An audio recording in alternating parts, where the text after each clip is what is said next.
In not in research. See, you take a pharmaceutical company, QA, QC, they'll be paid less. R&D, not very big. R&D, very few people will be there. Only the top scientists will be there. It will be an R&D department. Pharmaceutical company, all the people will be paid very less. QA, QC, or formulation R&D, or packing, whatever you get into, it's going to be ready. It's going to be lesser. What was that one pack which was normally a pharmaceutical student or licensed students, normally where will they go in for higher package? Marketing. Okay, you know that marketing was the huge chunk.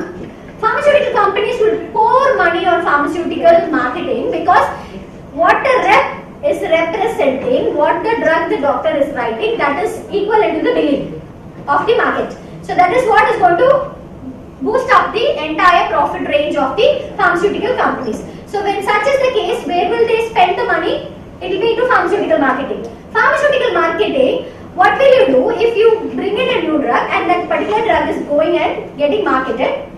If the doctor, have you seen those representatives that used to there'll be so much. I also started my career as a pharmaceutical into business development, so I know how it works, the incentive structure. So the first thing, I am basically a pharmaceutical student, and I think I've not given you an introduction about myself. My name is Alamelu Murli, and I completed my B Pharmacy almost around 15-16 years back. I started my career as a pharmaceutical business development manager, worked for 3-4 years, then moved into Accenture into PV. So long back, we knew that was the nascent stage of pharmacovigilance and CDM coming up into the market. I'm talking about I completed in 2002, B Pharmacy.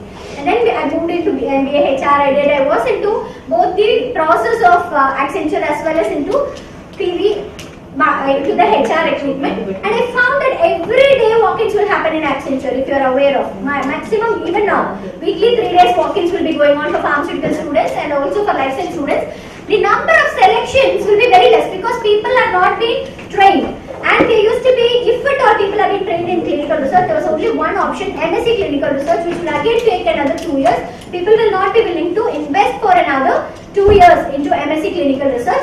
So there was a huge gap, and MSc clinical research used to cost 8 lakhs.